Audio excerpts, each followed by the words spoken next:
Now, there was an actor who came to town and took a job here at the El Pollo Loco. Here's the building on the right. Right when the store opened. He was an actor waiting to see if he could make it into movies and took a job here to earn the rent. And the job was to stand on this street corner in a chicken suit waving to traffic. Actor's name was Brad Pitt. He loves to talk about that, getting started in Hollywood on the corner of Sunset Boulevard and La Brea Avenue in a chicken suit right there. He said everybody's got to start someplace. You know, famous Amos, the chocolate chip cookie man, started his franchise here on the right-hand side.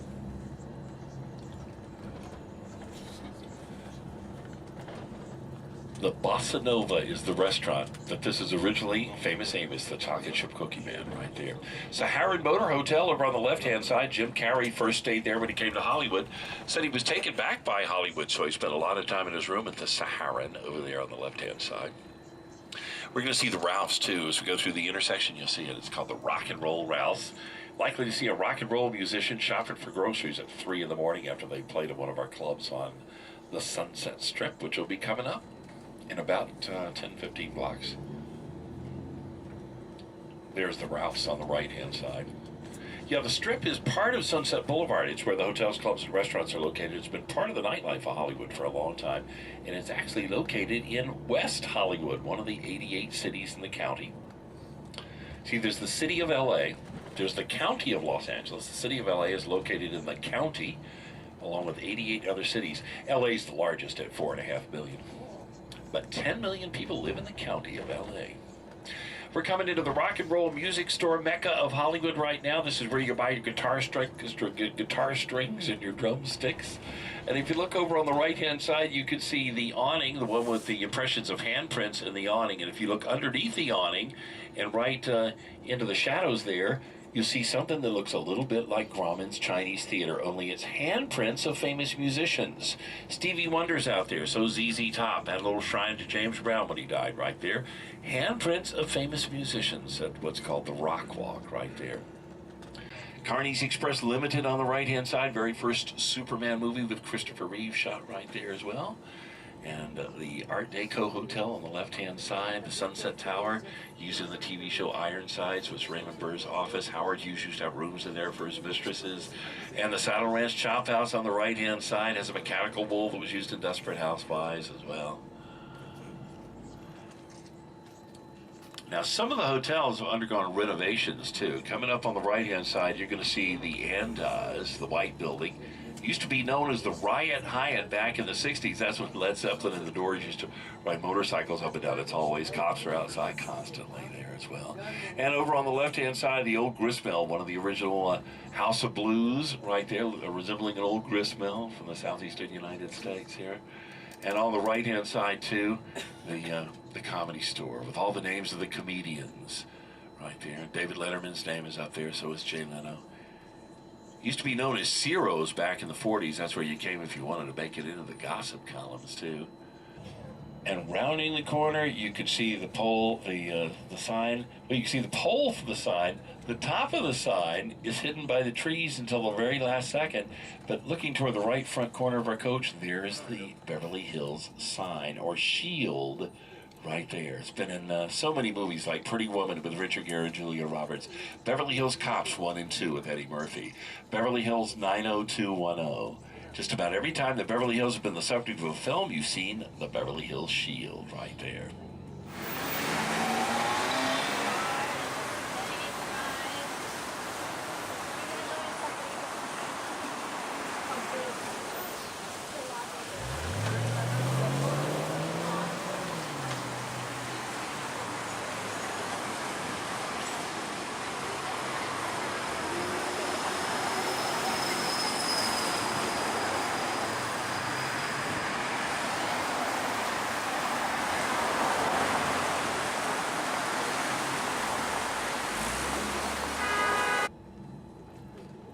The La Brea Tar Pit, you're looking back in time, anywhere from 10 to 40,000 years right there when you see the tar pit.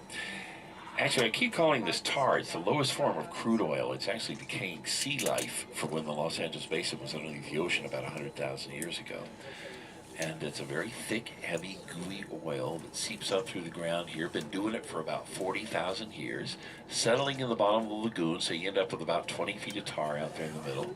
Then it rains in the wintertime, and it rains on top of the tar. So the liquid that you're looking at out there is really, for the most part, rainwater sitting on top of the tar, 4 to 6 feet of rainwater. Without the fence here, animals for thousands of years were free to roam down into what they thought was a drinking hole, only to find that their feet were sinking into sticky, gooey oil underneath the water. Some animals would sink so far down into the oil underneath the water that they weren't able to get out. They would die right there, and their bones would then become fossilized in the oil. As a result, we have one of the best fossil finds going back to the Ice Age right here in the heart of Los Angeles. And then you might notice a bubbling action going on out there too. That is methane gas that comes from two sources. One from the decaying bones of animals that are still here, and also from an amoeba-like animal that eats this toxic soup and releases methane gas as it does. So that is the La Brea Tar Pit right there. You're looking back in time, anywhere from 10 to 40,000 years. You'll be able to see by the building there is a globe on the corner of the building. Now see, this is Paramount today, but it was not always part of Paramount. This was originally RKO Studios, Radio Keith Orpheum. RKO made lots of black and white films over the years. Joseph Kennedy's father, or I should say President Kennedy's father, Joseph, was on the board of directors here. You can see the water tower off to the left, too. And their logo was a globe with the radio antenna on top of it, Radio Keith Orpheum. Now, the radio antenna has long since been removed. But it's part of Paramount today, and you can see by the billboards what is produced up here at Paramount today. The Dr. Phil show is produced up here, so is Entertainment Tonight, and a myriad of film projects Paramount's involved in. Right where it says Studio Info right there, that door is where the audience went in to see the Lucy Desi Comedy Hour that was filmed in the building. See, Desilu had moved to these stages by the late 1950s, but then Lucy sold all of those buildings, and their buildings behind that too, to Paramount. So it's all part of Paramount today, as is everything for the next few blocks here on the left-hand side. Now, as we go through the intersection, these are the main gates right here. As we go through the intersection, you're going to see the guardhouse, some landscaping, buildings running real close together with alleys running in between them. But look through the left portal and beyond the palms. That's something you don't see every day, and that is a giant backdrop painted like a sky. It's got clouds on it. So anytime you need a sky blue backdrop, you've got one right there. They can light it for dusk or dawn, however they want. The gates, well, you've got the... See, this is how they use these now for parties and special events. You'll notice you maybe won't be able to notice the arch, but where it says Paramount Pictures, there actually is an arch there. And those are the original gates. So they're using them for parties and special events. It's where the tours start now, and the original gates at Paramount. Out Wilshire Boulevard, and we'll go almost to the ocean once it's finished. Now, as we go on the intersection, look down to your right, and you'll see the Nokia Theater. This is where the Emmy Awards takes place here on the right-hand side. The building with the green glass windows facing us on the right is the Staples Center Arena. This is where the Lakers and Clippers men's basketball teams play. We have a ladies basketball team by the name of the Sparks and a hockey team by the name of the Kings. They all play here at Staples. Then you'll see a building with a green roof extending beyond Staples on the right, and that is our convention center, 600,000 square feet of convention space. We're actually adding on to it too. And as we turn the corner, look left, and you'll see the train stop.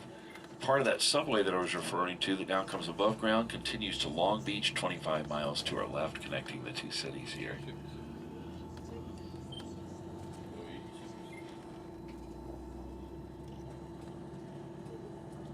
Here's here. And, of course, the Walt Disney Concert Hall, which is also where our symphony plays in the wintertime. Their summertime home, of course, is the Hollywood Bowl, where we rode this morning. The illustration on the wall there illustrates Gustavo, our very charismatic orchestra conductor. And looking to the right and about 4 blocks away, you see the white building with the tiered top, known as Los Angeles City Hall, otherwise known as the Dragnet building, used in the TV show Dragnet for years. The tiered top represents the Aztec influence of Los Angeles, and for years was the tallest building in downtown. KTLA, back in 1946. KTLA is still around today.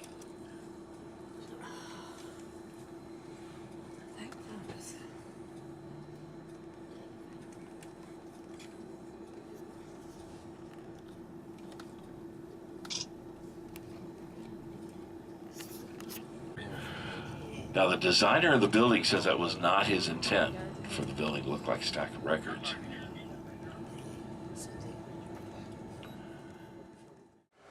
You may remember the guy comes out, he says, "I'm sorry, your name is Gaylord Fucker." That's just not a normal name. And right across the street on the left, here with the white walls, that is the home of Bob Barker from The Price is Right. Come on down. Bob Barker. Bob Barker recently retired from the show. That was taken over by Drew Carey. He's the new host. Average price home up here in the Hollywood Hills is about $1.5 to $2 million. Try to stay within your price range today. That's really why you guys are taking the tour, right? You're shopping for a new home. Let's see what I can do for you. One of my favorite actors, right here on the right-hand side. This is the home of Lawrence Fishburne from the movie The Matrix. You notice he has the Matrix security going all the way around his home. Pretty appropriate for him. All right, right here on the left, you notice those gargoyles on the gates. This is the home of Bela Lugosi, the original Dracula.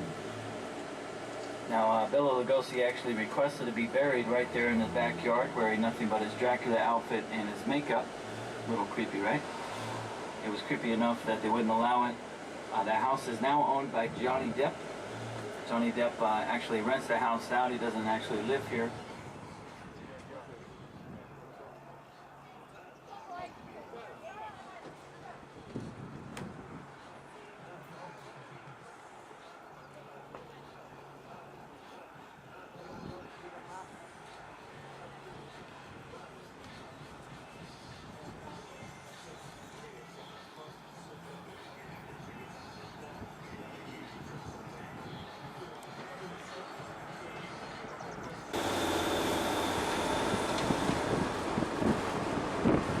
So does everyone remember that crazy family, the Osbournes? Well, here on the right, this is where they used to live and film the reality show. Sign on the gate used to say, "Forget about the dog, beware of the owner." And the house has been sold to Christina Aguilera, lives here now. I'm not sure Ozzy knew he was living in a pink house. This is where they threw the ham into the neighbor's yard, right over this fence.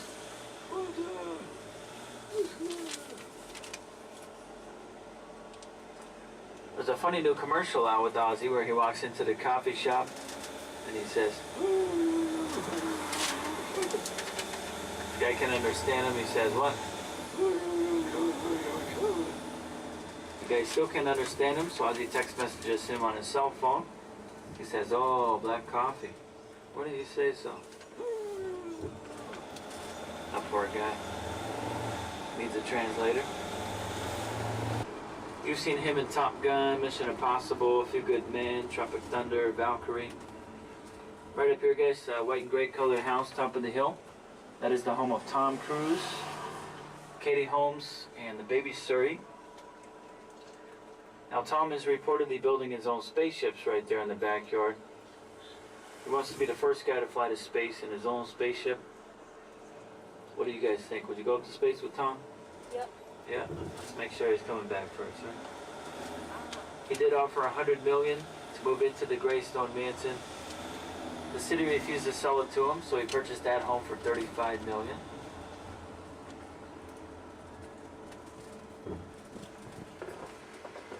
Now, it makes me a little sad to show this house, because it's actually been demolished over the last few weeks. He was one of the greatest entertainers of all time. Here on the right, this gray colored house. This is the last home that Frank Sinatra lived in before he passed away. Old blue eyes. He had another home in Palm Springs. And notice the bigger the celebrity, the bigger the security bushes out front. He was quite the star, Frank Sinatra.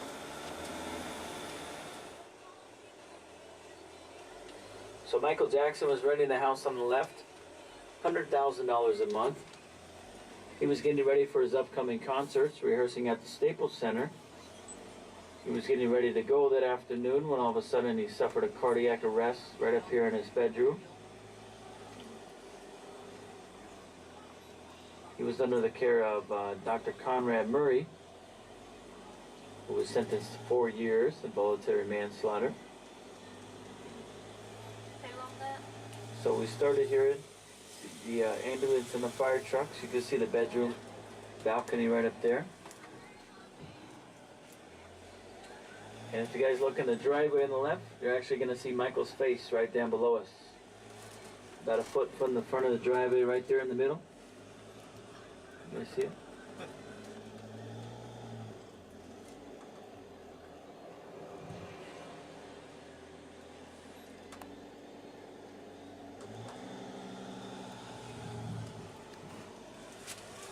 So right as we were pulling up here, we were hearing the ambulance and the fire trucks. We made a left-hand turn and watched the fire truck stop there in the red zone. The ambulance unloaded the stretcher right here in front of us. And just like that, we witnessed the last moments of Michael Jackson's life. They took him off to the Ronald Reagan UCLA Medical Center, where he was pronounced dead within the hour. And this whole grounds were then completely covered with t-shirts, posters, hats, gloves, roses, flowers, candles, all a memorial for Michael Jackson. He will always remain the king of pop. His music will continue to live on. Rest in peace.